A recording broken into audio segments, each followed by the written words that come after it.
Welcome back, everyone. We are continuing Magistra Vitae in the Punic War, the first of the Punic Wars. We have the Battle of Cape Ecnomus, also known as the largest naval battle in history. I wonder if that still stands to this day. And is it by ships or is it by people in ships? Let's find out. Part of the First Punic War, the Romans won several notable victories in Sicily, expanding their influence over the center of the island. Right, the siege of Battle of Agrinetum. After these initial successes, the war on land ground to a halt. Smaller forts in the area would change possession countless times, but no major victory could be won in the rugged terrain of Sicily. The Romans were masters of land warfare, but the Carthaginians controlled the seas. For the most part, I mean, the Romans had created the Raven, the thing that kind of goes down on the ships, kind of leveled the playing field a little bit. Also copycatted the ship design. Romans realized that their only chance of beating Carthage was to bring the fight to them, and they constructed a large fleet. Right. Punic ships ruled the Mediterranean for centuries, and now the Romans, who had no naval tradition of their own, were preparing to meet them head-on. Chance would have it that one of the Punic quinqueremes, a state-of-the-art ship of antiquity, ran aground on Italian shores. By copying this shipwreck, the Romans constructed an entire fleet from scratch. According to some accounts, it took them only 60 days to achieve this unbelievable feat. In 260 BC, the Roman fleet, numbering 100 quinqueremes and 20 smaller triremes, under the command of a consul admiral, set sail for the first time. It didn't take long before the two sides clashed off the coast of Sicily. Although the Punic ships were better made and their sailors better trained, the Romans incredibly came out on top in their very first real naval engagement, the Battle of Mylae. This was all thanks to the corvus, a drawbridge positioned on the bow of Roman ships. Corvus would drop down on the deck of the Punic ship, creating a bridge between the two vessels. This would turn the naval engagement into a land battle that the Roman legions could easily win. With this newfound naval supremacy, the Romans were ready to take the fight to Carthage. Lucius Manlius Vulso and Marcus Atilius Regulus were elected consuls in 256 BC. Realizing that there was no way of winning the war in Sicily, they decided to mount a full-scale invasion of Africa and attack Carthage itself. For this, the seas would have to be cleared and the crossing to Africa secured. To this end, the Romans constructed a massive fleet numbering 330 warships in Jeez, that's a lot. total. The fleet set sail from Italy with close to 100,000 oarsmen powering the ships. That's a lot. They crossed to Messana and continued south along the Sicilian coast. They sailed past Syracuse, rounded the tip of Sicily, and reached the main Roman host station near Cape Ecnomus. The best of the Roman infantry was chosen to board the ships, and each quinquereme was carrying 120 marines in addition to 300 oarsmen already on board. The Carthaginians saw this as an existential threat and gathered an even larger force determined to stop the invasion. 350 ships with more than 150,000 men on board, the largest fleet ever assembled by the city, sailed from Africa to Lilybaeum and then to Heraclea Minoa. What do we think about these numbers? I know it says it's the largest naval battle in history. Sounds like inflated numbers, especially if you're, like, if we do quick math, they have 300 and, let's just say they have 150,000, right? 150,000 men divided by 350. That's 420 people on each ship. Maybe it's not as crazy as it sounds.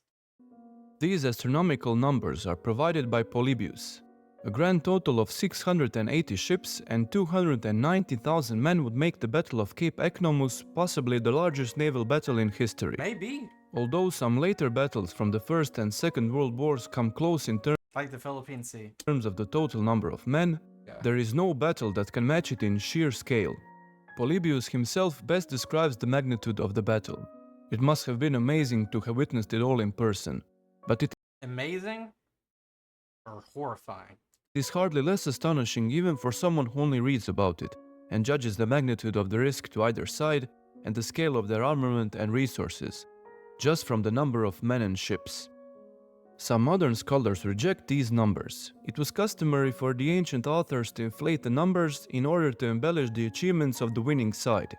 The scholars analyzed the number of ships available to each side in the years prior to the First Punic War and concluded that neither side could have access to upwards of 300 ships. But we have to remember that the First Punic War was the largest naval conflict of antiquity, and considerable I'm not so indifferent about the ship number, even though it could be 100-ish off, if we were being realistic. My thought process is like, it's like 60, 70,000 too many for the men. resources from both sides were redirected to expand naval capabilities. Polybius was a Greek historian, and unlike his Roman counterparts, whose main goal was to glorify Roman exploits, Polybius put utmost care to present a real version of events. To this end, he used sources written from the Carthaginian perspective that are lost to history. That is why, in the absence of better literary sources, we tend to lean towards the numbers provided by Polybius.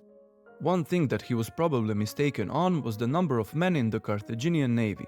He assumed that all Punic ships carried as many men as the Roman quinqueremes, and from this, he arrived at the number of 150,000 sailors. Considering that some of the ships were smaller triremes that could carry fewer men, and that the ships boarded by Roman marines were easily Good context, by the way, by Magistra here. taken, we can surmise that there were somewhat fewer men on the Carthaginian side than actually reported. But whatever the actual numbers were, we can be certain that the upcoming battle was truly a spectacle of naval warfare.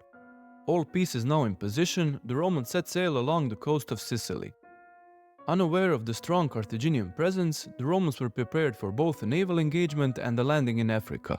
Part of the fleet were the horse transports towed by large warships. Dang, forgot about those. That's crazy. The true number of horses is unknown, but during the later campaign in Africa, Regulus had access to at least 500 cavalry. On the other hand, the Carthaginians were focused purely on fighting at sea. Aware of Where they win? their weak position in Libya, they were reluctant to let the Romans cross the sea. The Romans arranged their fleet in 4 different divisions, known as squadrons 1 to 4. The first 2 squadrons formed a simple wedge, with each consul commanding one side and their larger flagships. So both consuls are in one squadron. Okay. The third squadron completed a triangle with the first 2. Ships in the third were towing horse transports. Behind them, the fourth squadron was arranged in a straight line extending on either side of the third squadron. Interesting. From this, we can surmise that the fourth squadron was more numerous than the first 3. They protected the rear of the formation and acted as the ultimate reserve. This fourth line was nicknamed the Triarii, taking their name from the last line of the Roman land forces. I was about to say, that's really neat. It's clear that in these few short years that the Romans were involved in naval warfare, their crews and tactics improved significantly. Polybius even praises the practicality of the formation. It was dense enough to protect them from ramming, but loose enough to easily maneuver. On the other hand, the Carthaginians were formed up in a single Jeez. That does not look like a very, unless you're going to try to wrap. straight line. But upon seeing the Roman positioning, they split up their force in hopes of breaking the Roman formation. Hamilcar, commander of the Sicilian forces, was positioned in the middle. Not that Hamilcar. His plan was to retreat after first making contact with the enemy. The Romans would then hopefully chase after him, breaking their tight formation. His left wing, the one closest to the Sicilian shore, broke off from the rest of the Punic line and sailed close to land, aiming to strike the Romans from the side. Hanno was commanding the fastest ships in the fleet positioned on the right wing. They were extended past the Roman formation, hoping to envelop them once the battle started. The plan was to turn the battle into a series of smaller encounters in which the Carthaginians could use their superior ramming skills. When the Romans spotted a loose formation of the Carthaginian center, they perceived that as a weakness and rushed in to meet them. As instructed, They feign a retreat? the Punic line retreated, with Romans pursuing them. The third squadron was the slowest of the lot, and together with the Triarii fell behind. When the Romans were separated enough, Hamilcar sent a signal, and the Carthaginians turned around and attacked the Romans. The Carthaginians were faster and could easily engage and fall back as needed, while the Romans had strength on their side. Any ship successfully hit with the corvus was as good as gone. While this engagement was raging on, the Carthaginian flanks didn't stand by idly. Hanno with his faster ships on the right enveloped the Romans and attacked the Triarii. At the same time, the Punic left formed a solid line and rushed to meet the third squadron. So there's basically 3 engagements here. Poor horsies, they're just chilling. Looks like very evenly matched. Panicking, they abandoned the horse transports and engaged the Carthaginians. Poor horses? Hamilcar's plan worked as intended, the fleets were split, and the battle turned into 3 separate engagements. Although the battle was fought on Hamilcar's terms, the Roman corvus would prove insurmountable yet again. With both consuls fighting in the thick of things, the Romans were encouraged to stand their ground. Although the Carthaginians had some limited success with rammings, the sheer amount of ships present nullified this advantage. In time, the Punic resolve wavered and they fled from the scene. Dang. Lucius started gathering captured ships and securing them, while his colleague Marcus turned to help the rest of the fleet. The 3rd and 4th Roman squadrons had much less So I'm sorry, but there's just horses floating out there in the middle. success than the first 2, and they were on the brink of collapse. He first engaged Hanno and his ships. The Triari were reinvigorated when they saw Carthaginians engaged from the back. They too pressed forth, and Hanno, with the remnants of his fleet, was put to flight. But the third line scoured to the bank. The Romans now rushed together to aid the 3rd squadron. Lucius had by now secured the ships and he too was rushing in. The 3rd squadron was pressed against the shore, unable to move. They would have surely been completely destroyed, but the fear of the corvus held the Carthaginians at bay and they refused to engage. Rushing in from all sides, the Romans surrounded what was left of the Punic fleet. 50 ships were captured, with only a few strugglers managing to slip out. The greatest fleet the Carthaginians ever assembled was shattered within an afternoon. That did not look like it was going to go that way. I thought the Carthaginians were going to win this at the beginning. The way was now open for the Romans to invade North Africa and bring the fight to their enemy. The Battle of Cape Ecnomus, possibly the largest naval battle in history, has thus ended. Out of the 350 Carthaginian ships, more than 30 were sunk, with a further 64 captured. Out of the 330 Roman ships, only 24 were lost, none of them captured. It's unknown how many men died on either side. It speaks volumes that the Roman commanders could effectively control the large fleet and maneuver it around in the later stages of the battle. Especially them being in the same squadron. That really changed. Like, I did not imagine that was going to be the case. Their actions prevented a disaster waiting to happen behind them. In contrast, after the initial plan of false retreat, Hamilcar had little influence on the actions of his fleet. Although the plan was executed perfectly at the beginning, the Carthaginians had no answer to the Roman corvus. If the 3rd squadron had fallen early, the reinforcement from the Carthaginian left would have spelled disaster for the Romans. It's entirely possible that these large and cumbersome fleets were more suited for the corvus and Roman boarding actions than to the skillful maneuvering of the Carthaginians. The fact that not one Roman ship was captured is evidence enough that the Carthaginian ships carried fewer soldiers on deck. Once the chorus struck, it spelled the end for the Punic crew. The 3 parts of the Carthaginian navy sailed off in different directions, leaving them unable to pose any further resistance. The Romans came ashore in Sicily, stopping to rest their men, replenish the supplies, and fix any damaged ships. When the fleet was ready, they set sail for Africa. Join us next time as we discuss the African campaign and the end of the First Punic War. Ooh, it's getting good. What a battle.